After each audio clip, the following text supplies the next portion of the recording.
Mexican drug cartels have put a bounty on ICE and Border Protection officers. Federal agents under siege. Immigration and custom enforcement teams are facing a new threat. That operation is run by the Sinaloa cartel and fueled by Chinese precursor chemical and pharmaceutical companies.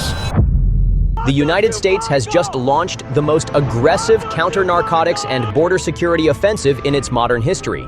Under direct presidential authorization, American forces have mobilized across multiple theaters to confront the Mexican cartels head-on. The campaign, codenamed Operation Shield Frontier, brings together the DEA, ICE, Homeland Security, the U.S. Marines, Coast Guard interdiction teams, and local tactical units into one synchronized command network.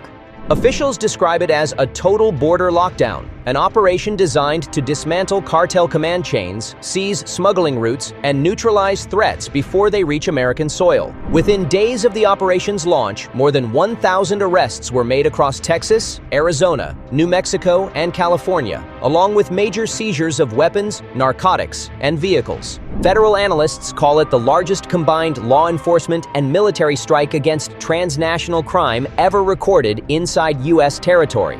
What began as a routine joint enforcement plan has evolved into a full-scale interdiction campaign stretching from the Rio Grande to the Caribbean Sea. Along the southern border, Marines and Border Patrol tactical teams now operate shoulder to shoulder under extreme desert conditions. Temperatures reach 100 degrees as armored patrols wade through the Rio Grande, intercepting small boats and human smuggling rafts moving north under cartel escort. Coast Guard cutters patrol inland waterways, while ICE aviation units hover overhead providing thermal surveillance. Agents describe the new approach as relentless. Every crossing, every trail, every low-flying drone is tracked and logged in real time. The crackdown has disrupted the cartel's traditional rhythm of movement. Long-used smuggling trails through Eagle Pass, Brownsville, and Del Rio are now patrolled 24 hours a day by Marines in full tactical gear. Within the first week, joint teams interdicted multiple vessels loaded with methamphetamine, fentanyl, and weapons components headed north. Every seizure, officials say, represents a direct financial strike against the cartel's operating capital. They built their empire on predictable routes, one ICE commander said. We've taken those routes away. But the scope of Operation Shield Frontier extends far beyond the border. In the Caribbean Command Zone, a separate naval armada, under Joint Task Force South, is intercepting cartel boats before they reach U.S. waters. Navy and Marine detachments have established maritime corridors stretching from Puerto Rico to the Dominican Republic and along Venezuela's northern coast. These zones are now heavily monitored choke points designed to cut off the Caribbean drug pipeline that has historically fed the eastern United States. Since the task force was activated, interceptions have surged. Marines have boarded dozens of vessels tied to Tren de Aragua and Sinaloa affiliates attempting to smuggle narcotics and weapons northward. All captured suspects are being processed under federal anti-terrorism statutes, giving prosecutors the power to impose maximum penalties for armed trafficking. Command reports describe the coordination between land, air, and sea units as the most advanced joint operation ever executed against cartel forces. Federal leadership says the mission will not stop until every smuggling corridor, coastal staging hub, and financial lifeline connecting these criminal groups to the United States is destroyed. As one Marine field officer summarized it, "This is not a patrol. This is a campaign. From above, the new war on cartel networks looks like precision." For the first time in U.S. counter-narcotics history, F-35 aircraft and unmanned aerial squadrons from Puerto Rico and Corpus Christi are flying joint surveillance missions along the southern border and deep into the Caribbean corridor. Using real-time reconnaissance feeds, every suspicious movement, whether a truck convoy in the desert or a fast boat leaving a cartel port, is now visible to multiple command centers simultaneously. At 30,000 feet, radar systems track heat signatures of vehicles, maritime vessels, and even individual runners moving through brush-covered terrain. Federal officials say this level of integration has created a digital wall, a defense grid so advanced that traffickers can no longer rely on stealth or surprise. Once identified, coordinates are instantly transmitted to ground or naval units within seconds. In recent weeks, the system has allowed agents to lock and intercept cartel shipments within minutes of detection. The results have been decisive.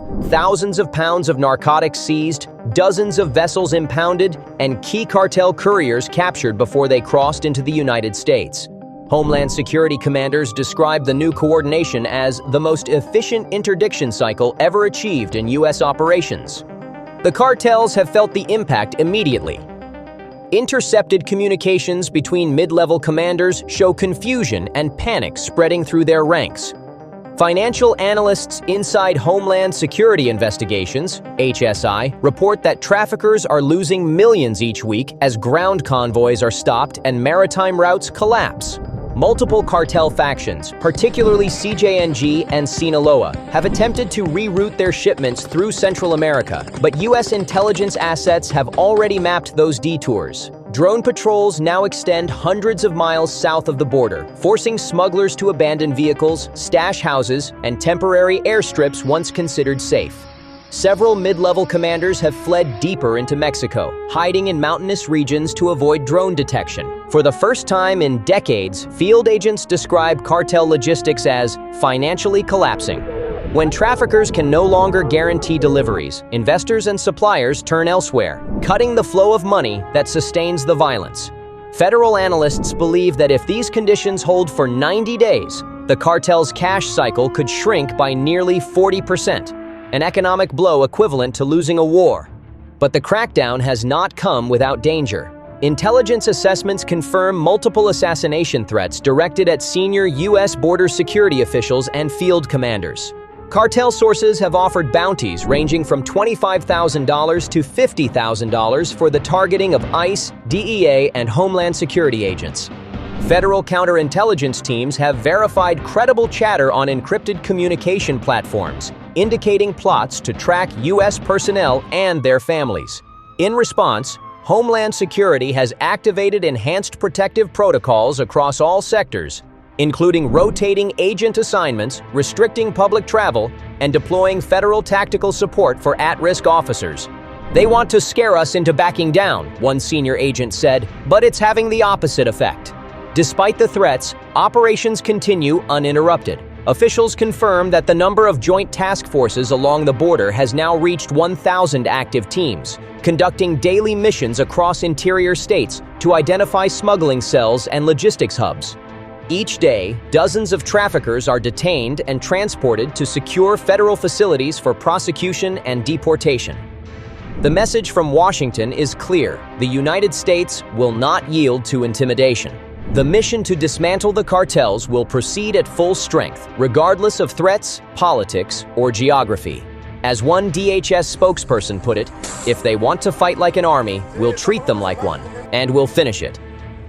Today, the Justice Department is announcing significant enforcement actions against the largest, most violent, and most prolific fentanyl trafficking operation in the world. The results of Operation Shield Frontier are already reshaping the border landscape. In just a few weeks, federal task forces from DEA, ICE, Homeland Security, and the U.S. Marines have arrested more than 1,000 suspects tied directly to cartel logistics and smuggling activity. These are not low-level runners or street dealers. Officials say many of those detained are coordinators, recruiters, transporters, and armed couriers managing shipments across multiple states. Captured offenders are being processed through a newly expanded network of federal detention facilities, including the Louisiana Lockup, a maximum security compound integrated within the state's correctional system. The site currently holds more than 400 high-risk detainees, including repeat border violators, cartel financiers, and violent offenders charged under federal narcotics and anti-terrorism statutes. Federal authorities describe the facility as a return to consequence-based enforcement. There are no revolving doors, no lenient release policies. Detainees are booked, prosecuted, and deported without delay. ICE officials confirm that hundreds of additional suspects are being held in temporary command centers in Texas and Arizona, awaiting transfer to long-term detention. Each case, they said, represents another link severed from the transnational chain feeding narcotics, weapons, and human trafficking into the United States. The operational impact has been immediate and measurable. Since the campaign's launch, illegal border crossings have dropped to historic lows, with just 4,600 apprehensions in July, down from 56,000 during the same period last year. Marine and Coast Guard patrols have seized dozens of vessels along the Gulf Coast and Caribbean approaches, intercepting tons of methamphetamine, fentanyl, and cocaine before reaching U.S. shores. Joint ICE Homeland Security teams are conducting daily interior operations across more than 25 states, targeting stash houses, drug corridors, and financial hubs connected to cartel activity. Officials report that in just 3 weeks, the combined operations have dismantled at least 120 active smuggling routes and disrupted dozens of cartel money transfer pipelines. Analysts say the cartel's financial collapse is accelerating as these seizures cut off their ability to pay transporters, bribe officials, and purchase weapons. "You can't wage war without money," a DEA spokesperson said. And right now, their cash flow is evaporating faster than we've ever seen. Local police agencies across border states also confirm that violent crime linked to cartel cells has dropped sharply, with arrests of armed scouts and gang affiliates declining by nearly 50% since the operation began. In Washington, the tone of the mission has shifted from enforcement to endurance. Homeland Security leaders describe Operation Shield Frontier as the beginning of a sustained national offensive, not a temporary surge. The campaign's long-term objective is to eliminate every cartel footprint operating within the Western Hemisphere. Federal intelligence officials now classify these groups not as criminal gangs, but as foreign hybrid threats, blending the tactics of insurgents and terrorists. By designating them under expanded anti-terror statutes, prosecutors can pursue maximum sentencing and asset forfeiture across international borders. Senior officials say this new framework allows the United States to target not only traffickers, but also financiers, accountants, and logistics contractors who enable their networks. "We're dismantling an economy, not just an army," one Homeland Security commander said. The message from federal leadership is uncompromising. Any organization that targets American citizens, agents, or territory will face immediate retaliation, on land, at sea, or in the air. Intelligence analysts believe the success of Operation Shield Frontier could serve as the model for future campaigns across Latin America, striking at the infrastructure that keeps the drug trade alive. For now, the numbers speak louder than words. 1,000 arrests, hundreds of seizures, and a collapsing network once considered untouchable. In the words of the DEA's field commander, "We are not waiting for the threat to reach our doorstep anymore. We've taken the fight to theirs, and we're not leaving until it's finished."